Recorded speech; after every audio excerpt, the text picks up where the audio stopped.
नमस्कार, आप सभी का स्वागत है और आप देख रहे हैं ईएनबी न्यूज। मैं हूं आपके साथ सोनम करीम। तो चलिए शुरुआत करते हैं आज के उत्तराखंड के बुलेटिन की। उत्तराखंड के सीएम पुष्कर सिंह धामी ने कुंभ मेला 2027 की तैयारियों को लेकर उच्च स्तरीय बैठक की है। बैठक में मेले के सुचारू संचालन, सुरक्षा व्यवस्था और पर्यावरणीय प्रभावों पर विशेष ध्यान दिया गया है। सीएम ने सभी संबंधित विभागों को समयबद्ध योजनाओं को लागू करने और यात्रियों के अनुभव को बेहतर बनाने के निर्देश दिए हैं। उन्होंने कहा कि ये मेला न केवल धार्मिक दृष्टि से महत्वपूर्ण है, बल्कि राज्य के पर्यटन और आर्थिक विकास में भी अहम भूमिका निभाएगा। तैयारियों का निरीक्षण नियमित रूप से किया जाएगा।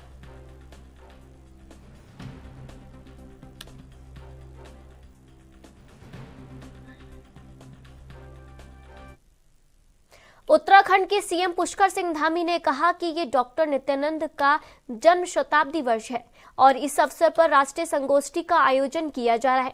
सीएम ने बताया कि डॉक्टर नित्यानंद ने संपूर्ण जीवन हिमालय और इसके पर्यावरण की चिंता की है।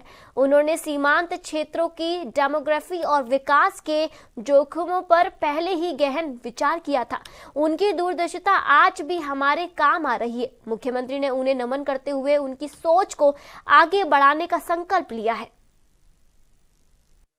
डॉक्टर नित्यानंद जी का ये जन्म शताब्दी वर्ष है और इस वर्ष यहाँ पर राष्ट्रीय संगोष्ठी का आयोजन किया जा रहा है और उन्होंने अपने संपूर्ण जीवन भर हिमालय की चिंता की, यहाँ के पर्यावरण की चिंता करी, पूरे हिमालय का विकास कैसे हो, यहाँ के जो जोखिम हैं उन सभी पर उन्होंने बहुत पहले ही जो सोच बनाई थी, आज वो हम सब के काम आ रही है।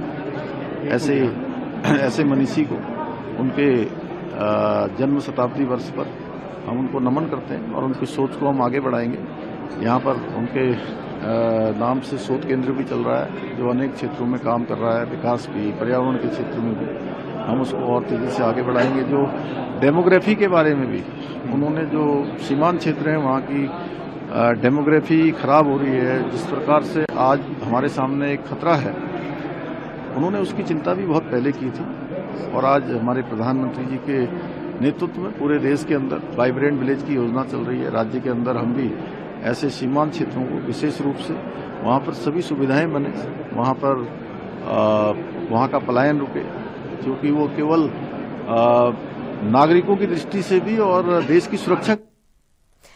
मुख्यमंत्री पुष्कर सिंह धामी परेड ग्राउंड में सेवा संकल्प फाउंडेशन द्वारा आयोजित 4 दिवसीय उत्तरायणी कौथिक महोत्सव के समापन कार्यक्रम में सम्मिलित हुए। इस अवसर पर उन्होंने कार्यक्रम के उपस्थित लोक कलाकारों, साहित्यकारों, कला प्रेमियों एवं बड़ी संख्या में उपस्थित जनता का स्वागत एवं अभिनंदन किया। मुख्यमंत्री ने कहा कि सेवा संकल्प फाउंडेशन द्वारा आयोजित ये महोत्सव उत्तराखंड की समृद्ध लोक सांस्कृतिक परंपराओं को जीवंत बनाए रखने का सराहनीय प्रयास है। उन्होंने प्रसन्नता व्यक्त करते हुए कहा कि ऐसे आयोजनों के माध्यम से लोक संस्कृति को एक सूत्र में पिरोकर भावी पीढ़ी तक पहुंचाने का महत्वपूर्ण काम किया जा रहा है।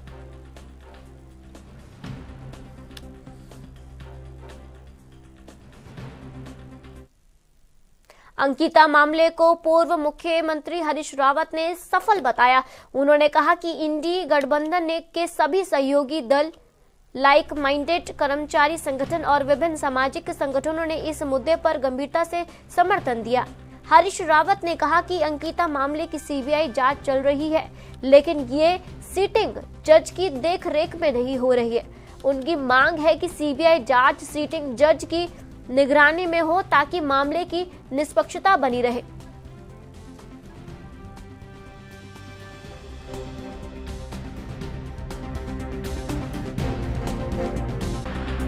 देखिए, सीबीआई जांच करे मगर सुप्रीम कोर्ट की देखरेख में करे। ये जन आकांक्षा थी, ये उत्तराखंड के लोगों का राइडर था। उन्हें कहा सीबीआई की जांच मगर सुप्रीम कोर्ट के देखरेख में, उनके निगरानी में। और दूसरा राइडर था कि एफआईआर नए सिरे से लिखी जाए और उस एफआईआर में जो साक्ष्य नष्ट करने वाले लोग हैं वो भी, और जो वीआईपी के रूप में जो नाम सामने आए हैं वो लोग भी एफआईआर और जांच का हिस्सा हो। ये बहुत साफ तौर पर उत्तराखंड के लोगों का राइडर था। यह कोई हरीश सावत का या इंडिया गठबंधन का नहीं था। ये जो है एक हमारे सब साथियों का, सारे जन जन का राइडर था। और इसमें केवल ऐसा लग रहा है कि एक हिस्सा कि सीबीआई की जांच, मगर सीबीआई की जांच यदि सुप्रीम कोर्ट की देखरेख में नहीं है तो उसका कोई मूल्य नहीं। राजधानी देहरादून में आयोजित अंकिता न्याय यात्रा संयुक्त संघर्ष मोर्चा की महापंचायत में तमाम राजनीतिक दलों के लोग शामिल हुए, जहां सभी ने एक सुर में सुप्रीम कोर्ट के सिटिंग जज की निगरानी में सीबीआई जांच की मांग की है। वहीं महापंचायत में 5 प्रस्तावों को पास किया गया है, जिसके ज्ञापन को राज्यपाल के माध्यम से राष्ट्रपति को भेजा जाएगा। महापंचायत में शामिल पूर्व मुख्यमंत्री हरीश रावत ने मंच पर बैठे अंकिता के माता पिता के साथ सहानुभूति प्रकट करते हुए अनिल जोशी की जगह अंकिता के माता पिता की शिकायत पर सीबीआई जांच की मांग उठाई है। महापंचायत में क्या 5 प्रस्ताव एक तो राष्ट्रपति को ज्ञापन दिया जाएगा और जो हमने यहाँ से उनको भेज भी दिया है, लेकिन हम उसको प्रॉपर तरीके से राज्यपाल महोदय के द्वारा उसको दिया जाएगा। यहाँ से मार्च करते हुए हम राज्यपाल के पास तक जाएंगे और 5 लोग उनको ज्ञापन देंगे। एक पहला काम ये है। दूसरा काम ये है कि अगर हम 20 दिन का समय दे रहे हैं सरकारों को कि वो जितने पंचायत यहाँ पे हुई उसमें जो भी प्रस्ताव पारित हुए उसके प्रति गंभीरता से वो उसको नहीं देखते हैं और वो भी हमारे साथ खड़े नहीं होते उसको न्याय दिलाने के लिए, तो हम ये समझेंगे कि ये कुछ नहीं करने वाली है। ये अंततः उन्हीं लोगों को बचा रही है जो इसके जाले में फंस रहे हैं ये सरकार। और हमारा तीसरा ये कहना है कि जब स्पष्ट हो चुका है कि वीआईपी कौन है, दुष्यंत गौतम के नाम आ चुका है और हम नहीं ले रहे हैं इसका नाम, उन्हीं के विधायक लोग ले रहे हैं, उनके परिवार के लोग ले रहे हैं, दुष्यंत गौतम और अजय कुमार का नाम। और बुलडोजर चलाने वाले कौन लोग थे, किसने आदेश दिए? हमें जो जानकारी मिली है उसमें ये जानकारी मिली है कि मुखिया ने ही, जो राज्य का मुखिया, उसने ही उसको वनंता के अंदर आदेश पारित किए थे कि उसको उन्होंने कहा था आदेश पारित करने के लिए। तो हमारे कहना है इन तीनों को सीबीआई अपने इनके संदेह के घेरे में लेते हुए इनकी पूरी जांच होनी चाहिए। अभी उनके माँ पिता ने ये भी कहा है कि जो भी अपराधी, जो भी इस तरह के अभियुक्त इस पर बन रहे हैं, जिनकी जांच होनी चाहिए, जांच के दायरे में है, उनके मोबाइलों को भी खकाल। जो महापंचायत है ये उत्तराखंड के जन आकांक्षा, जन संघर्ष की भावना का हिस्सा है और हम भी इस हिस्से के साथ अपनी एकजुटता जाहिर करने के लिए यहाँ पर आए हैं। उत्तराखंड की जन आकांक्षा है कि सीबीआई की जांच सुप्रीम कोर्ट की देखरेख, नए सिरे से कंप्लेंट दायर हो और कंप्लेनेंट अंकिता के माता पिता में से कोई बने या उनके परिवार का कोई सदस्य बने। वीआईपी जो नाम सामने आए हैं वो भी कंप्लेंट का हिस्सा हो, एफआईआर का हिस्सा हो, और जिन लोगों ने साक्ष्य नष्ट किए हैं वो भी एफआईआर का हिस्सा हो, साक्ष्य। लेकिन यहाँ उल्टा हो रहा है। यहाँ तो मध्य रात्रि को स्टेट स्पॉन्सर्ड, राज्य प्रायोजित एक कंप्लेंट दर्ज होती है और उस कंप्लेंट के आधार पर एफआईआर आगे बढ़ाई जा रही है, सीबीआई जांच आगे बढ़ाई जा रही है। ये बिल्कुल साफ दिखाई दे रहा है कि अंकिता प्रकरण को फिर से दफन करने की और वीआईपी को बचाने की फिर से कोशिश शुरू हुई है। उस कोशिश के खिलाफ ये पंचायत है और इसी कोशिश के खिलाफ लड़ाई होगी। इसी कोशिश के खिलाफ 16 तारीख को भाजपा अध्यक्ष महेंद्र भट्ट ने कहा कि नई संगठनात्मक रचना के बाद भाजपा प्रदेश कोर कमेटी की पहली बैठक 14 फरवरी को पूर्व राष्ट्रीय अध्यक्ष जेपी नड्डा के नेतृत्व में होने जा रही है, जिसमें पार्टी गतिविधियों के साथ आगामी विधानसभा चुनाव की रणनीति और सरकारी उपलब्धियों को जनता तक पहुंचाने की कार्य योजनाओं पर विमर्श किया जाएगा। सर्वे रिपोर्ट के आधार पर चर्चा हो रही है। सभी को अपनी विधानसभा में फोकस करने के निर्देश दिए गए हैं। साथ ही स्पष्ट किया गया है कि प्रत्याशी चयन का आधार जीत की संभावना ही रहने वाला है। उन्होंने बताया कि संगठनात्मक टीम के गठन के बाद नई प्रदेश कोर कमेटी की बैठक 14 फरवरी को होगी, जिसमें पूर्व राष्ट्रीय अध्यक्ष एवं केंद्रीय स्वास्थ्य मंत्री जगत प्रसाद नड्डा ने मार्गदर्शन में आगामी राजनीतिक चुनौतियां एवं संगठन प्रक्रिया पर विस्तृत चर्चा की जाएगी। उन्होंने स्पष्ट करते हुए कहा कि बैठक में पार्टी के वर्तमान और भविष्य में शुरू होने वाले कार्यक्रमों की कार्य योजना तैयार की जाएगी।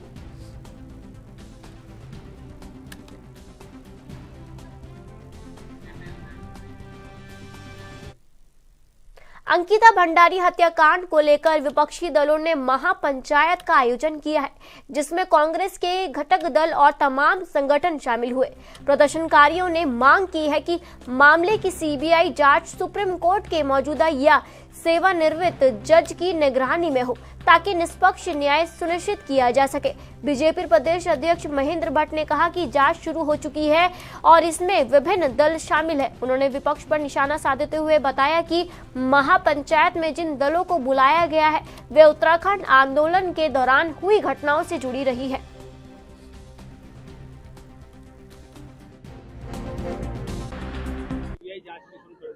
हरीश रावत भी उसमें जा रहे हैं, कई दलों के लोग जा रहे हैं, क्या है? देखिए, किसकी क्या पंचायत चल रही है मुझे उस पर कोई प्रतिक्रिया देनी नहीं है, लेकिन मुझे दुख इस बात का है कि ऐसी पंचायत में समाजवादी पार्टी के लोगों को बुलाया गया है, जो उत्तराखंड आंदोलन में जिन्होंने उत्तराखंड की मां बहनों का अपमान किया, अनेकों लोगों को की शहादत उनके गोलीकांड द्वारा हुई जब मुलायम सिंह यादव उत्तर प्रदेश के मुख्यमंत्री थे।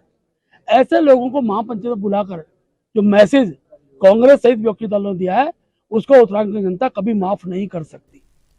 हल्द्वानी शहर में 2200 करोड़ से अधिक की चल रही विकास योजनाओं को लेकर जिलाधिकारी ललित मोहन दयाल ने एडीबी के अधिकारियों और स्थानीय प्रशासन के साथ बैठक की है। इस बैठक में जिलाधिकारी ने सभी विभागों को आपसी समन्वय के साथ जो है काम करने और मानसून से पहले शहर के सभी निर्माण कार्य को समय पर और गुणवत्तापूर्ण तरीके से पूरा करने के निर्देश दिए हैं। उन्होंने अधिकारियों को निर्माण कार्यों का स्थलीय निरीक्षण नियमित रूप से करने के भी निर्देश दिए हैं, ताकि परियोजनाओं में कोई देरी ना हो और काम सही तरीके से पूरा हो सके। एडीबी की जो परियोजनाएं यहाँ पर रोड वाइडनिंग की, ड्रिंकिंग वाटर और सीवरेज की जो चल रही हैं गतिमान, उसमें चौड़ीकरण है, मरम्मत, रिपेयर, सुदृढ़ीकरण, तो इसको लेके पैच वाइज रिव्यू लिया गया है। जो एजेंसीज हैं जिनकी यूटिलिटी शिफ्टिंग होनी है, कहीं पर वन विभाग की परमिशन चाहिए, कहीं पर जो है सिंचाई विभाग और पीडब्ल्यूडी वगैरह के समन्वय की बात है, तो स्टेक होल्डर से कॉर्डियली वार्ता करके परियोजना को इस मानसून से पहले कंप्लीट करने के लिए निर्देश दिए गए हैं। गुणवत्ता का विशेष ध्यान। जिलाधिकारी नैनीताल ललित मोहन रायल ने हल्द्वानी स्थित आरटीओ कार्यालय का औचक निरीक्षण किया। जिलाधिकारी के पहुंचते ही कार्यालय में हड़कंप मच गया और परिसर में मौजूद दलाल मौके से फरार हो गए। निरीक्षण के दौरान जिलाधिकारी ने रिकॉर्ड रूम की व्यवस्था को बारीकी से देखा, जहां रिकॉर्ड सही ढंग से व्यवस्थित नहीं पाए गए। इस पर उन्होंने कड़ी नाराजगी जताई। जिलाधिकारी ने कर्मचारियों को नेम प्लेट और पहचान पत्र अनिवार्य रूप से लगाने के निर्देश दिए। कार्यालय परिसर में शिकायत पेटिका न मिलने पर तत्काल पेटिका लगाने के आदेश दिए गए। साथ ही सीसीटीवी कैमरों की 7 दिन की रिकॉर्डिंग नियमित रूप से जांचने और परिसर में फ्लैक्सी लगाने के निर्देश भी दिए गए।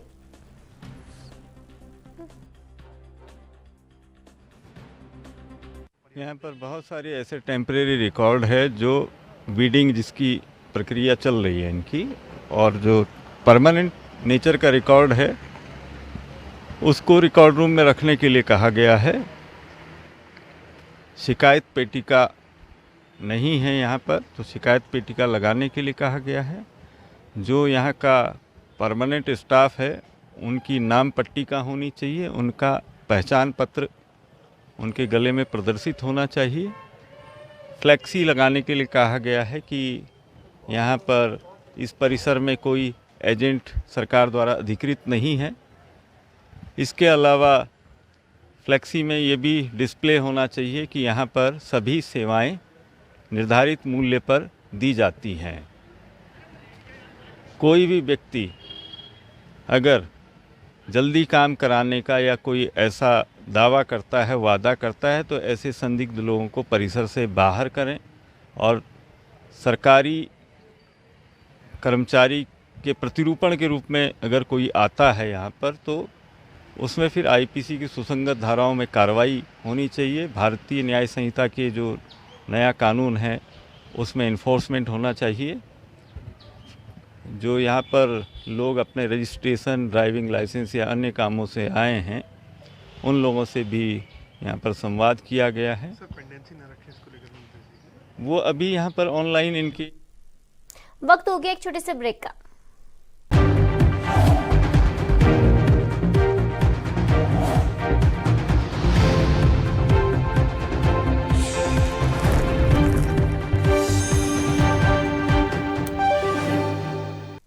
हरिद्वार में शारदीय कांवड़ यात्रा शुरू होते ही पुलिस और प्रशासन अलर्ट मोड में है।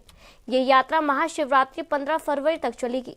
आपको बता दें, कमलदास कुटिया में हुई ब्रीफिंग में एसपी सिटी अभय प्रताप सिंह ने बताया कि जिलाधिकारी और वरिष्ठ पुलिस अधीक्षक के निर्देश पर सभी विभागीय अधिकारियों के साथ समन्वय बैठक कर गाइडलाइन जारी की गई है। पैदल श्रद्धालुओं और वाहनों के लिए अलग अलग मार्ग तय किए गए हैं। सुरक्षा के लिए पार्किंग स्थलों से लेकर गंगा घाटों तक अतिरिक्त पुलिस बल तैनात किया गया है। यातायात और भीड़ प्रबंधन के व्यापक इंतजाम किए गए हैं।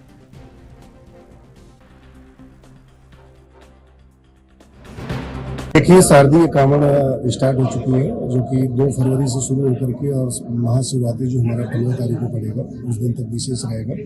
इसके क्रम में जिलाधिकारी महोदय द्वारा, वरिष्ठ पुलिस अधीक्षक महोदय द्वारा सभी जनपद के अधिकारियों को ब्रीफिंग लेकर के और मीटिंग करके और जो महत्वपूर्ण निर्देश थे वो दिए गए थे। इसमें न केवल रूट की व्यवस्था, बल्कि जो पैदल मार्ग है, हमारा पार्किंग की व्यवस्था है, घाटों की व्यवस्था है। इसके अलावा जो हल्की पहाड़ी क्षेत्र में पड़ने वाले हमारे पुल हैं, तो आवश्यक व्यवस्थाओं के संबंध में एक एक व्यवस्था को चाक चौबंद और सुनिश्चित करने के लिए, जिससे कि यातायात सुगम है और सुरक्षित तरीके से करने अपने गंतव्य को जाए, हमने हमारे द्वारा प्लानिंग की गई है।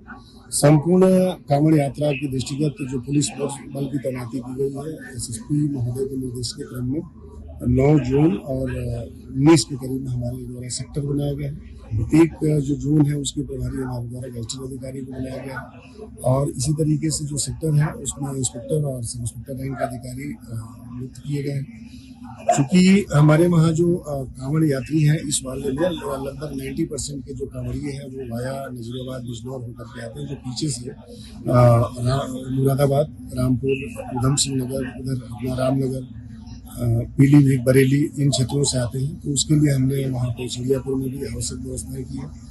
चूंकि उत्तराखंड सरकार अब ग्रीन सेंस को लेकर हो रहे होमवर्क को अब अंतिम रूप दे दिया है। आपको बता दें, राज्य के 15 सीमावर्ती क्षेत्रों को चिन्हित किया गया है, जहां सेंस वसूलने की प्रक्रिया शुरू की जाएगी।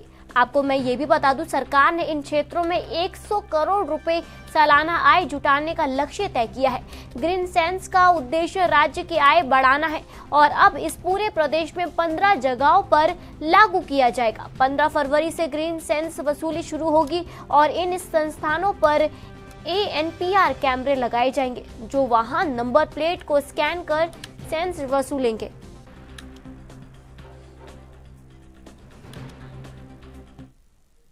उत्तराखंड में गैरसैंण को स्थायी राजधानी बनाने की मांग जोर पकड़ रही है। विभिन्न संगठनों और राजनीतिक दलों ने इस मांग का समर्थन किया है।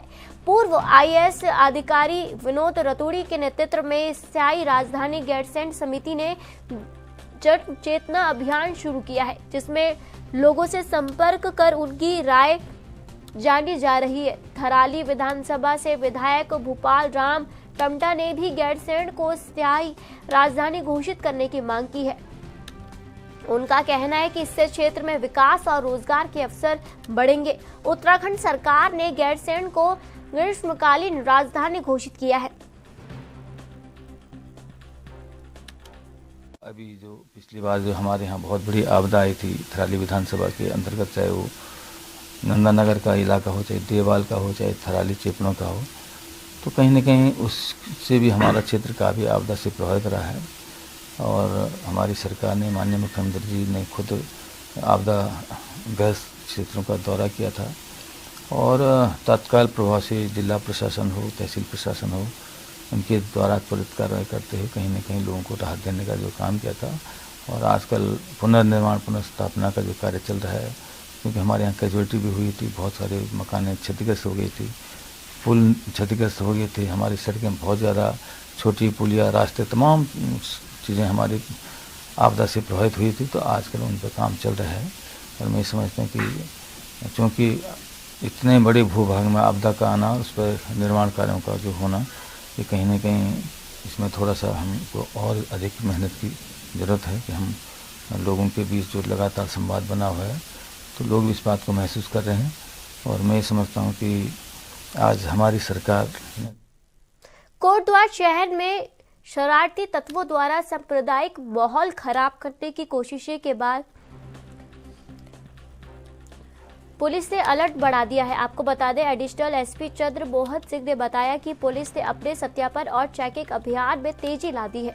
बाहरी राज्यों और जिलों के कोटद्वार में रहने वाले लोगों का निरंतर सत्यापन किया जा रहा है। उन्होंने चेतावनी दी है कि कोटद्वार की शांति और व्यवस्था को खतरा पहुंचाने वाले किसी भी व्यक्ति के खिलाफ कठोर कार्रवाई अमल में लाई जाएगी। पुलिस शहर की सुरक्षा सुनिश्चित करने में पूरी तरह सक्रिय है।